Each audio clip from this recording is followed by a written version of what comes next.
so much for joining us online. I hope that you're safe and warm. Just a quick heads up of what today's service is going to look like. You're going to hear a couple of songs that we'd love it if you sang along with, even if we can't hear you from where we are. Then Michelle's going to do a couple of announcements. Then we're going to have a panel discussion that we were going to have if we were in person today. I think it's going to be amazing, and you're definitely going to want to stay till the end where Philip has a really important announcement. With that said, if you have questions during the service, or if you'd just like to let us know where you're watching from, please drop a comment below, and we'd love to interact with you as the service is happening. With that said, I'm going to go ahead and turn it over to the band.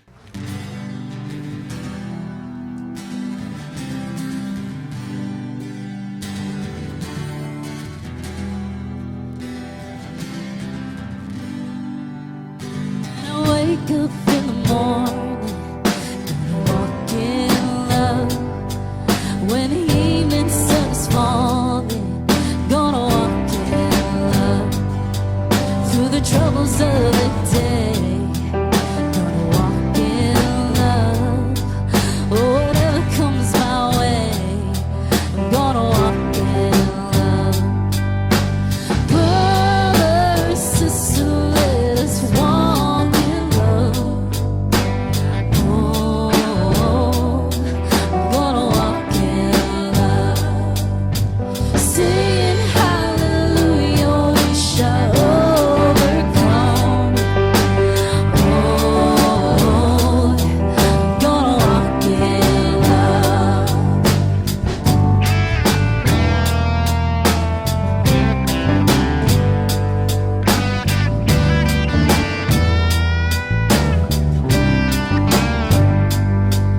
When my brother turned his back, gonna walk in love. When my enemy attacks, I'm gonna walk in love. When I feel I don't belong, gonna walk in love. With no strength to carry on, gonna walk in love. Brother, sister, let us walk in love. Oh, I'm gonna walk in love. Singing hallelujah, we shall overcome. Oh, I'm gonna walk in love. Oh, I'm gonna walk in love. We shall come together, we shall live as one.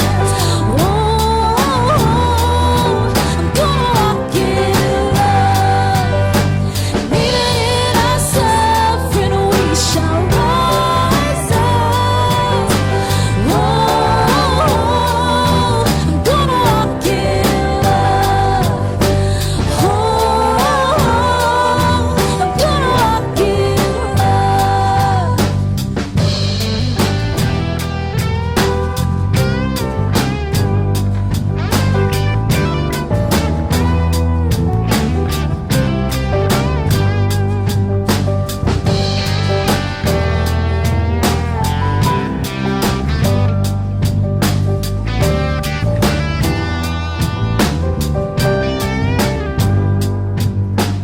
Brother, sister, let us walk in love. Oh, we're gonna walk in love. Let's sing it, hallelujah, we shall overcome. Oh, I'm gonna walk in love. We shall come together, we shall live as one. Oh, I'm gonna walk in love.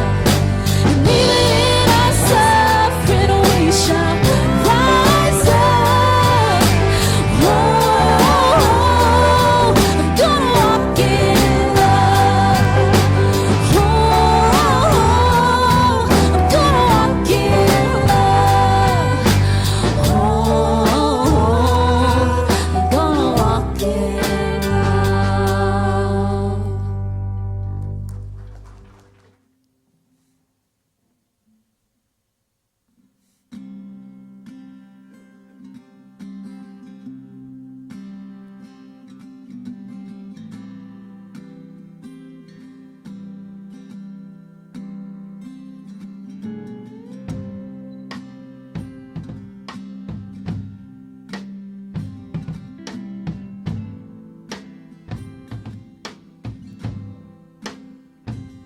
you're lost and you're lonely, go and figure out why.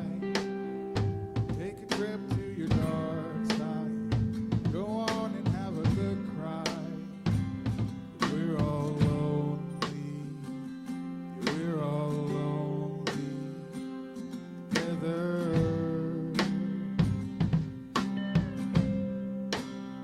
I want to see your sadness, I want to share your sins, I want to bleed your blood, and I want to be let in. Don't you just, don't we all just want to be together?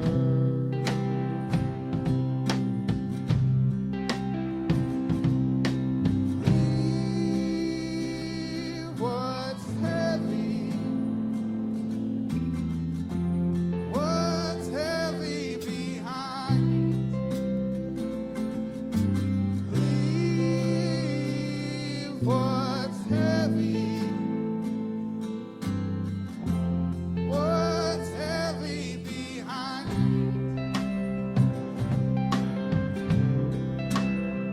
If your face is down, take a look around. Do your fingers move? Do your lungs inflate? Are you tired? Are you weary of the hidden pain you've been holding?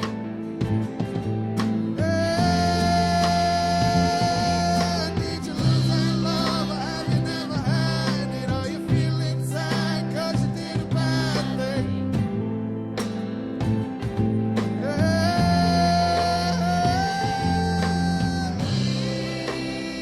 Leave what's heavy, what's heavy behind. Leave what's heavy, what's heavy behind.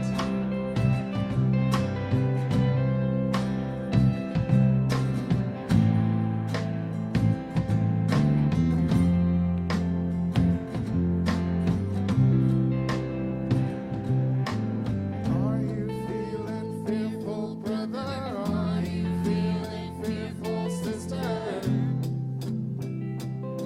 Only way to lose that fearful feeling, replace it with love that's healing.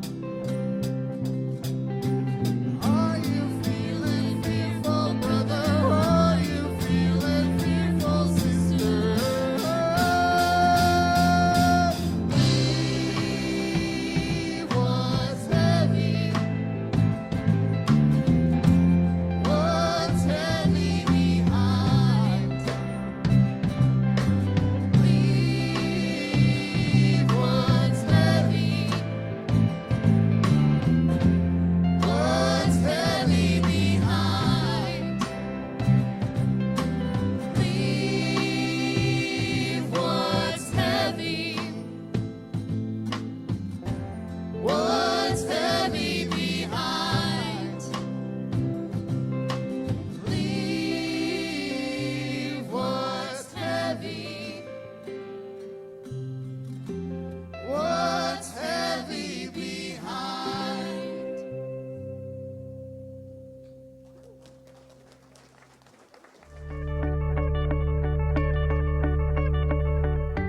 Hey everyone, we're so glad you're here with us online today.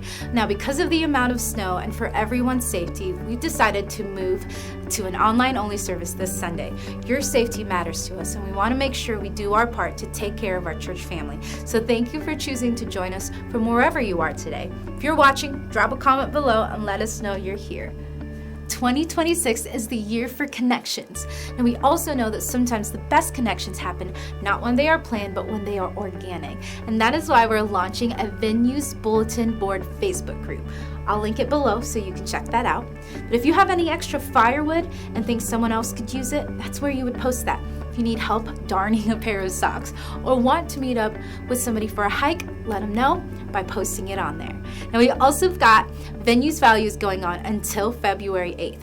Venues Values is a great class for you to go to where we talk about our 5 values here at the Venues. Childcare will also be provided, and it'll be right after service in the auditorium. We've got also 2 other connection groups available. We've got Genesis Reframe starting January 26th and Bible Study for Dummies starting on February 1st. There are a few spots open still, so head on over to thevenues.org/connect and sign up. Thank you guys so much for joining us online this morning. Be sure to drop your comments and let us know you are here. And that's all I got for you guys today. Stay safe, stay warm, and we will see you guys soon. Bye-bye.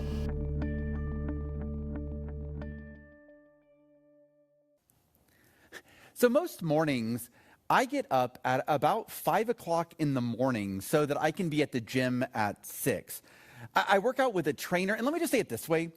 Just to clear up any confusion, there has never been one single time that someone walked into the gym and was like, okay, so which one of you is the trainer and which one of you was the nerdy debate guy? Okay, you don't have to laugh at that. But the truth is, my trainer's name is Julia, and she is jacked. In fact, she's actually on this season of Beast Games, the show on Amazon Prime with Mr. Beast. There's actually a slide of her up here, and she's literally maybe the strongest person I've ever met. This season is all about the 100 strongest people in the world competing against the 100 smartest people in the world to win $5 million. And I don't want to spoil the season for you, but she's still my trainer, and I still have to pay her, so whatever that means. But despite the fact that she is in the top 10 female bodybuilders in the world, and despite the fact that I pay her every month, every time when I go into the gym, there are all of these weights all over the floor and in the racks and everything, and she makes me pick them up. I drag myself out of bed, and I'm stressing and sweating, and she just looks at me and tells me, you can pick those up. And I'm like, you could pick them up better than me. But she makes me do it every single time. And despite the fact that she makes me pick them up every single time that I go to the gym, I keep going back. And a lot of it is because instead of her just choosing to lift the weights herself, she instead has chosen to empower me to be able to lift them. It's almost like she's redistributed who's lifting the weights. This month, we've been talking a lot about this idea of redistribution, this word that oftentimes gets the hair on people's necks to stand up. And a big part of that is what we're doing today that you're watching. The idea of this series is that we believe that Springfield needs the venues. When we look around at the oppression and all of the other things that are going on, we know that Springfield needs the venues. And we've talked about what that looks like over the last several weeks. Today, we're going to be specifically talking about what it looks like to redistribute authority within the venue so that we can reach out to broader people. And that's actually our big idea that we're going to be focusing in on today with our panel. And that's this. This is the idea that I want you to remember at the end of this video, and that's this. That redistributing authority is how we tell people that we trust them. I'm going to repeat that again because I think it's really important. The idea is that redistributing authority is how we tell people that we trust them. You see, when Julia decides not to move the weights for me, when she makes me lift them, she's telling me that she trusts me that I can lift them. And honestly, I trust her that she's not going to let me drop a barbell on my head and then I'm going to continue to improve. And in the same way, there's this story that shows up in the Christian New Testament, in this letter called Romans, that's basically like reading someone else's mail. And over the last several weeks, we've been reading basically a DM each week that Paul sent to the church in Rome, kind of understanding what he might have been saying as he was telling them what it looks like to really be empowered. So I'm going to share with you this text. Then I think we're going to spend a little bit of time as a panel talking about it and how that looks like empowerment for each one of us. The text says it this way. In Romans 12, it says that in God's grace, God has given us each different gifts for doing certain things well. So if God has given you the ability to prophesy, speak out with as much faith as God has given you. If your gift is serving others, serve them well. If you're a teacher, teach well. In other words, the author here isn't saying, I want to do all these things and just have you sit back and watch. They aren't saying, I'll do all the heavy lifting. Instead, the author is saying, that part of why we come to church, part of why we think that this idea of the church is a good idea even after deconstruction, is because we think there is something important that happens when we come together, that we can contribute, that we can work out what we're doing. The idea here is that everybody has a part to play. We believe that Springfield needs the venues. We don't believe that Springfield needs more Chris. I love Philip, but honestly, Springfield doesn't need more Phillips. Springfield needs all of us coming together to make a real difference here in the area. A difference that says the love of the divine is big enough for everyone, and that there's no space for discrimination, for hatred, for people going hungry, for people not having health care, for people not getting education. And one of the ways that we want to model that here at the venues today is through our teaching team. So this morning, what we're going to do is we're going to share with you, with each one of them, kind of the idea that they have about what empowerment looks like. And then at the end, what you can do is if you have questions, you can just comment here on this post, and we'd love to answer them either online or meet up for coffee and do that then. But we're going to start this morning actually by talking to Pastor Philip, our founding pastor here at the venues. And you know, Philip, you and I have talked about this a lot, that when we first had the idea of a teaching team, it's not something that you've always been a big proponent of. It's not something that you've always loved. It's something that you've actually evolved into. So would you mind sharing with us a little bit about how you've evolved on that idea? Sure, I'll start with a confession. When the idea of a teaching team was first floated, my initial spiritual response was resistance. There was nothing personal about my response at all. Some of my resistance was due to my background. I grew up in a world where there was one teacher, one voice, and one microphone. We did not have a teaching team. We didn't even have teachers. We had one preacher. But if I'm honest, and we do value authenticity here, some of my resistance was my ego. I like teaching, and I really like teaching. I like the rhythm, the storytelling. I like the moment when the laugh lands just when I wanted it to. I like seeing people light up when the insight that I'm trying to communicate clicks. And yes, maybe yes, I liked being the center of attention. Probably a little bit more than I needed to. There's something intoxicating about being the voice. It can start to feel like the message depends on you, which is a very subtle way of saying, I believe I was more important than I really was. Another part of my resistance was fear. You know, fear that people might say, you know, I actually like John more than I like Philip. Yeah, and that's ego. But here's what changed. Over time, I started to see something I could not unsee. The room was changing faster than I was. I'm not saying that I stopped teaching or I stopped having something to say. I am saying that my angle of vision is shaped by my age, my experience, and my blind spots. There are wounds that are being carried now that I did not inherit. There are ears that hear scripture and justice, doubt and hope differently and beautifully. And suddenly, I realized a single voice did not feel strong anymore. It felt thin. So what I've come to love about a teaching team is this. A teaching team is not dilution, it is depth. When multiple voices teach, more people find identification. They find themselves in the story that this team teaches and tells. Someone hears a tone that's familiar. Someone hears an experience that is similar to their own. Someone realizes, oh, this place is not built around one person.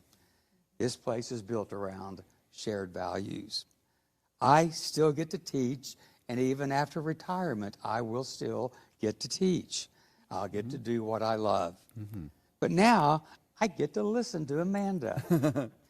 I get to listen more. I get to be reminded that the goal was never my voice, but the goal was to build a community that sounds just like God, diverse, layered, curious, and alive. So, yes, I did resist, and some of that resistance was my pride. But growth often begins right here, when we realize that the thing we're clinging to is not really the thing that's holding us up. So I'm glad to be part of the team. Yeah. Thank you, Phil. That was so insightful. I'm so thankful that I've been able to like firsthand witness that evolution. It's amazing. Well, you have helped me embrace the team concept, so thank you for that. You know, in an odd sort of way, though, you know, just as you were talking a little bit about your evolution, I mean, this is something that's an evolution for all of us.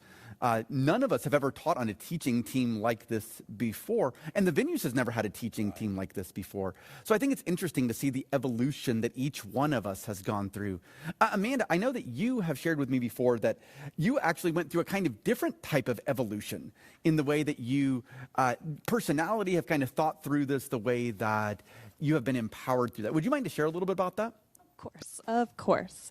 Well, when we talk about redistributing authority, I want to be honest. I have a confession. I know when you started, I said, oh no, they put us on the same couch for a reason. I'm not naturally drawn to being on stage. I have been in jobs where I have had to lead people, where I have had to be in front of people, and it's just something that's come naturally to me. And I would much rather be the cheerleader in the front row, in the back, organizing logistics. Like when I had friends getting married, I wasn't in the wedding. I was helping coordinate the wedding, the day of the wedding, things like that. So being invited onto the stage, it opened up vulnerability, and it opened up an opportunity for me to benefit being pushed out of my comfort zone, to essentially be placed into a posture like I wouldn't usually choose or seek out myself. I joke and say my personality is so big for such an attention avoidant person. Yeah. And so I will gladly give up the spotlight anytime someone else wants it. I will just help you organize and make sure it's done well. So when authority is shared instead of centralized, it communicates something that's really powerful. Your voice carries weight here. We don't just say it. We don't invite people and have one preacher. We do value you.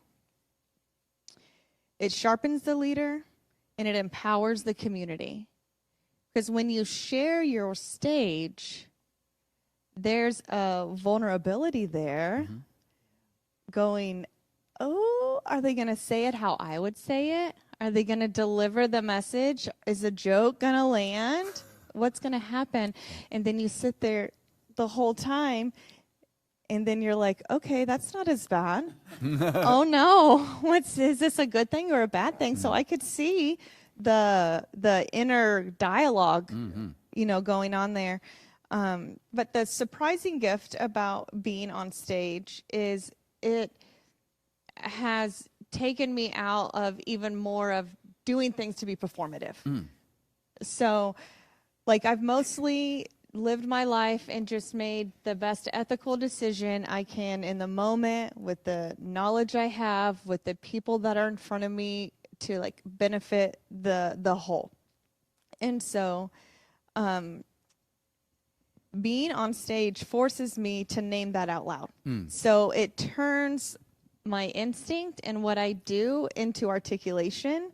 And then that is then accountability, because when you're on stage and you're discussing leadership and ethics and how we should, morally treat people and what the good words, all of the,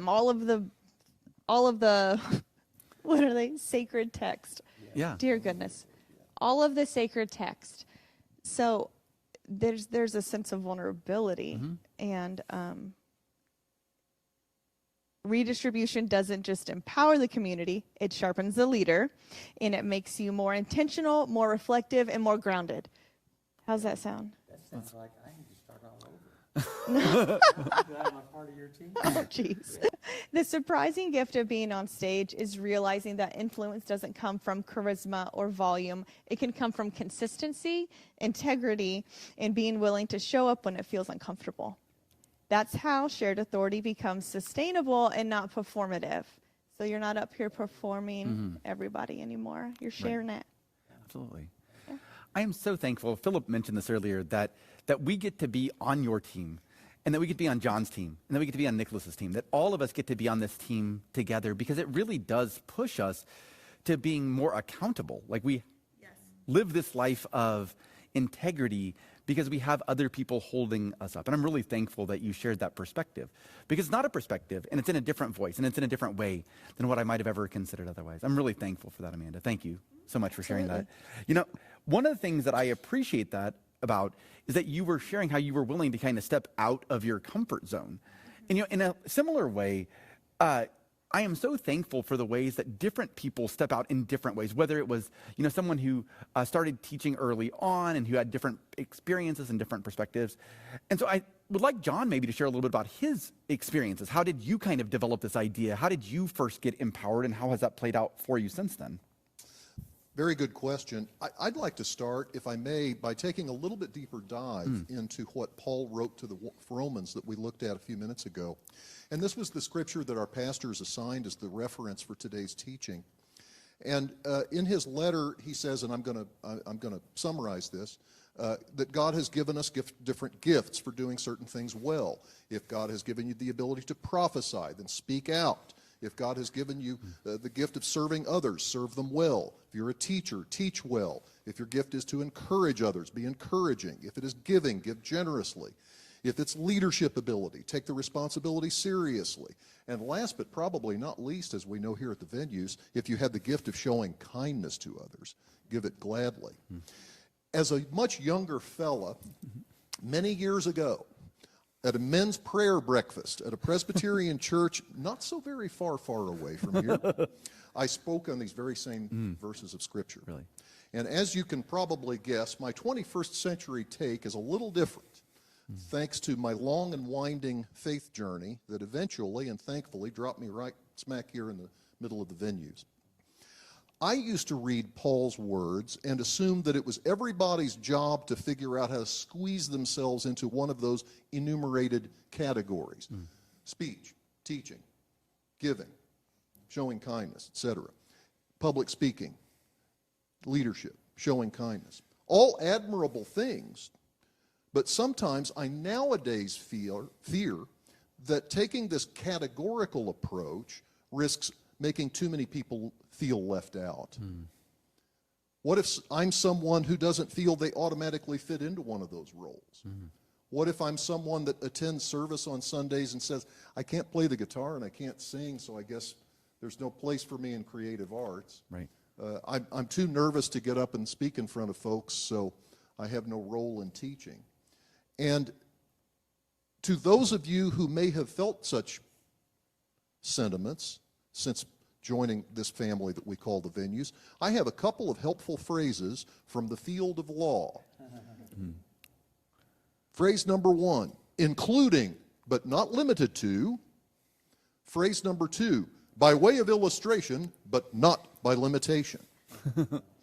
Those are words that lawyers write into contracts and legal documents all the time, and Paul's words, by comparison, are not a set of boxes for an exclusion, and I now know this. I didn't in my younger age. They're not boxes for exclusion, but they are an invitation to discover the collective use for your own individual God-given gifts. In some instances, they may even be gifts you didn't know you had, or maybe that you've long forgotten. It's an invitation of inclusion in the activities of this church family. And guess what? The only limits are your own imagination. As part of our prep for this teaching panel, Amanda and Nick and I were asked by the pastors to consider what the word empowerment means to each of us. And I must admit, I really didn't have a preconceived notion, nor did I know in advance what I was going to find out when I started looking. I did a quick and dirty AI search. That's my confession for the day. I found the following. Empowerment means authority or power given to someone to do something. Okay, that's a start. A little more helpful. Empowerment is the process of becoming stronger and more confident, especially in controlling one's life and claiming one's rights. All right, well, now we're getting somewhere. But it was good old reliable Merriam-Webster that really opened my eyes on this matter of empowerment. And I found the following. Empowerment means the granting of the power, right, or authority to perform various acts or duties. And it means the state of being empowered to do something. The power, right, or authority to do something. My friends at Merriam-Webster also provided me a couple of historical examples, which immediately resonated with me, and which I immediately reported to Pastor Chris, were, in my opinion, highly slide-worthy. So let's go. I quote from Joe Wood. Malcolm X, the eloquent spokesman for black empowerment, continues to influence the political, social, and cultural climate of our society. And doesn't that go to show that examples of empowerment can come from the most surprising of places? And that's consistent with Venue's values, which include intellectual humility and curiosity. We find things where we weren't necessarily looking for them. It is our practice here to seek to learn from non-traditional, compared to old church world, sources. We regularly hear Pastor Chris and Pastor Philip cite Buddhist, Hindu, and yes, even Muslim sources, to name just a few. I know that the legacy of Malcolm X can be complicated for historians, and certainly not 100% of what he said in his lifetime are things that we would fully embrace here at the venues. But there is no question that he spent his most important years doing everything he could to empower a population that had long been left out. And fascinating to me that it was his experience in prison that awakened and inspired him to do so. My next example, from a musician, Wycliffe Jean, that many of you will remember from the 1990s and 2000s. He says, quote, like John Lennon, he brought the idea that through music, empowerment, and words, you can really come up with world peace. Now, it wouldn't feel like a Venue's teaching without a Beatles reference, would it? Fair. We are frequently reminded from this stage and from these pastors that the only limit to our collective ability to do the things we want for this community, whether this community is our house of worship here that we call the Venues, the family, or that broader community of Springfield that needs the Venues.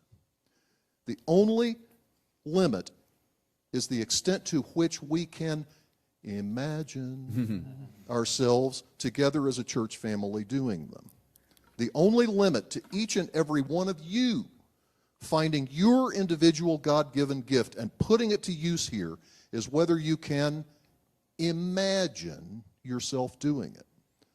There's no rule of exclusion, but the most radical, empowering practice of inclusion that you can imagine. Springfield needs the Venues, and the Venues needs you. Absolutely. You know, John, I really appreciate that. This idea of the you being also a collective you, because sometimes I think it's something where I might imagine something by myself, but oftentimes it takes all of us imagining it together to really move through that space. And I actually want to ask Nicholas about this, because you've shared a little bit with me about the way that you in the past have kind of thought through empowerment, but it actually takes more of a collective effort of everyone imagining that together to really see it come to fruition. So do you mind to share with us a little bit about how empowerment isn't always easy, but rather we can move that direction together? Absolutely. And John, I got to thank you. You gave us the good old dictionary definition I went the other route, and I decided to go to a happy hour, listen to some blues, and then sit in the bedroom and really kind of think about, what does empowerment mean to me? So here's my spirit-filled empowerment definition that I'll give for this morning, and it's a work in progress, let me tell you. But the more I thought about it, I think there was two components that collectively we've kind of been sharing the same theme.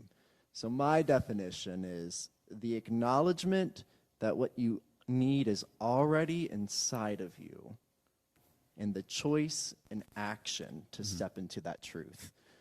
And I think something that we believe here at the venues is that acknowledgement that something is inside of you. We all believe that the divine is in us, that we are part of the divine, that it moves and breathes and has our being. There's scriptural references to that, 1 Corinthians 3:16. So recognizing that the divine is in us, that there's strength, that there's power that we can rest in. But then I also think empowerment has an action component as well. We need to do something with it. So resting in yourself, resting in the divine, and then actively moving in that truth would be my spirit-filled definition of empowerment. That I submit to you this morning for your own thoughts and opinions of take it or leave it. But that's such a hopeful definition, but that's really hard whenever it is put into action. So would love to maybe just give us an opportunity to go down that path, because I think empowerment can be risky. I think leadership can feel isolating. I have never been in the shoes of a lead pastor, but I would imagine and I could empathize that might be a lonely road sometimes to walk in that level of leadership. In my experience, I've been in rooms, I've been in board meetings, I've been in organizations where asking the questions and standing alone can be quiet at times. But I think in that silence, we stifle growth. Like someone has to say the words in order for movement to occur, for us to step into that truth. James 4 actually speaks to this, and it says, when we know the good we're called to do and choose not to act, that matters. And actually the verse says, not sin. I don't really know what that means necessarily. I have a difficult time trying to wrap my head around the concept of sin in that context, but there's weight to it. When you know what you're supposed to do and you don't do it, there's significance. And we're kind of also in this really cool referencing of civil rights leaders. And I want to talk about Bayard Rustin, who was actually a huge component of the civil rights movement. He was a gay man, and he was actually the one that spearheaded the walk and the march on Washington. A lot of people don't know him, but he was the one that created that beautiful event. And he kind of mimics James in his own phrase. He says, to be afraid is to behave as if truth was not true. So we have these texts and we have these individuals who felt empowered and had that connection to the divine, saying, if you choose not to do the thing you know is true, there's significance to that. Maybe to share with you all my own example in life. Whenever I first got out of college, I was really excited to go back to my hometown, which was super conservative, and I was ready to explore God that I was told and taught about in my undergrad. This God that maybe didn't pertain or align to one specific doctrine, but giving myself permission to choose to say, where can I see God today? And inviting other people to maybe join that conversation with me. So I started a home group. I had dinner with friends, and these friends came from different denominations, different faith backgrounds, and the only question at the dinner table was, where did God show up in your life? I think it was a beautiful time, but it was actually met with a lot of criticism. My senior pastor used the phrase stealing sheep whenever I was called into his office one Monday after church service, and he essentially told me to stop the dinner because there was a level of protection that he did not feel he wanted to bestow over that. It was not connected to the church, and it was this communication of, I don't trust you. Therefore, your word has no merit. therefore you are not connected, nor am I empowering you to continue this. That was painful to hear, to being told that the way I was wanting to pursue the divine in that time of my life was not safe in a way. I don't believe that. I don't believe that anymore. And I think we have amazing pastors who model what does it mean to show kindness, to give trust, and to give deference to one another. So Chris and Philip, I thank you for your direction and your leadership on that. I think in the spaces of faith groups that there is still a level of positional authority that we need to recognize. And for you all to be leading us in this new chapter of the venues, to give deference and to say truly, I trust the Spirit inside you. I trust that the divine is big enough that that safety will still be found in this. I think that's really powerful, like super, super powerful. And because of that, in my life, I found healing in this redistribution. The redistribution of authority is not a burden, but an opportunity to heal.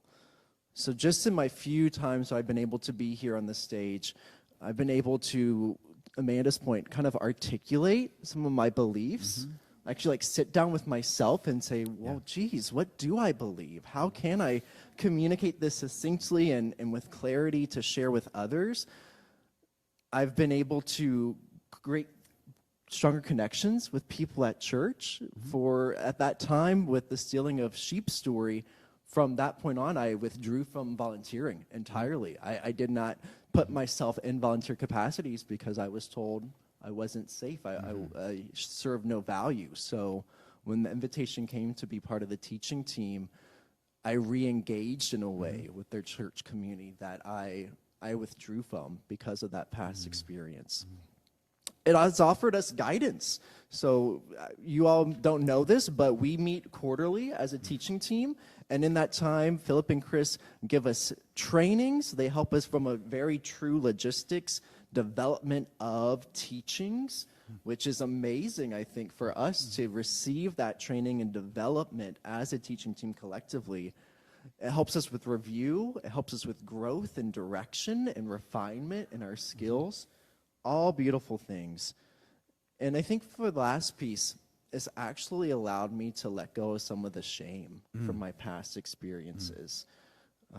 Shame has that funny way of holding and taking root whenever you don't air it out in a way.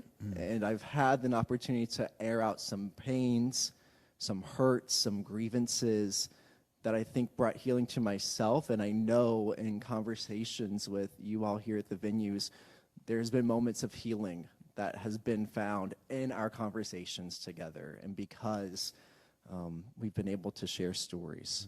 So there is so much healing, and I can't believe I'm full circle going back to Revelations 12, but I think there is truth in that there is power to overcome some of these hard things in life by the word of our testimony. And this teaching team has been that. It's been that overcoming because of our own testimonies. Nicholas, I am so thankful that you just shared that with us. And honestly, like, I am so thankful for this diversity of stories, the different backgrounds, the different ways that people have found healing up here, the way that people have found integrity and accountability and pushing forward. And I'll be honest with you, I have found so much joy in having you all push back on some of the things that I say as well. It's helped me grow. And I know it's helped Pastor Philip grow as well. We've talked about that considerably. So thank you so much. Now, I know that if you're watching this, you might be thinking, like what John had said earlier, like maybe you're like Chris and you don't play the guitar and you don't sing, so you don't think creative arts is your thing. And you're like, I don't know if I could sit up there and talk for like 25 minutes. That feels like a long time. But that's actually a reason, Pastor Philip, I wanted to ask you, we're getting ready to launch something brand new here in just the next couple of weeks that is really about empowering people in a way that's really unique here. And in fact, not only that, it's going to be the last connection group that you ever lead here at the venues, because we think it's that important to put the energy in your last 6 months behind it. So would you mind to tell us a little bit about what that looks like? Yeah, thanks, Chris, and thanks to you to you all for inspiring me tonight and other times. But I want you all who are watching or listening to at least take one thing away from this panel discussion, and that is we do not believe that leadership belongs to just a few. It belongs to the community. Wisdom does not live in one chair. As Nick told us, the divine is in all of us. Wisdom is in all of us. So at the venues, we trust you to connect to the divine. We trust you to give your wisdom to others. We trust you to help create spaces that are shaped by love, inclusion, skepticism, curiosity, humility, and justice. So this connection group leadership that we're going to begin in a couple of weeks gives all of you all the opportunity just to learn what it's like to help people connect. And that's going to start. I think we have some times and dates on our graphic. Yep. And if you feel at all an urge to participate in that, I hope you'll follow that urge and join us for those sessions. And it's kind of one of those things, just like how Amanda was mentioning earlier, that there's a thing that happens when you start involving yourself in this, that it leads to integrity because it leads to accountability. Right. And I think that that's one of the things about this group is that we are going to ask people to step in. It's a request that we're asking pretty heavily. There's a book that goes along with it. There's some study that goes along with it. And we're going to ask them, hey, after we're done, we're expecting you to help lead connection groups because we believe that you can be empowered to help other people find a purpose that is bigger than just the things that they can touch right around them right this second. Yeah, there's a lot of commitment, but it's such a necessary thing. It's a way that all of us can help people feel connected and courageous in how they live their life. Absolutely. Well, thank you all so much for joining us with this. I know that whether you're watching us on Facebook or YouTube or on our website or in the distant future, please know that we think that we all are better when we come together, that we can empower each other, and that we can really make a difference here in the 417. Because it's when we all come together to do that, that we can show this love and awaken the divine within each of us. We hope you have a great week, and we'll see you next week, okay? Bye.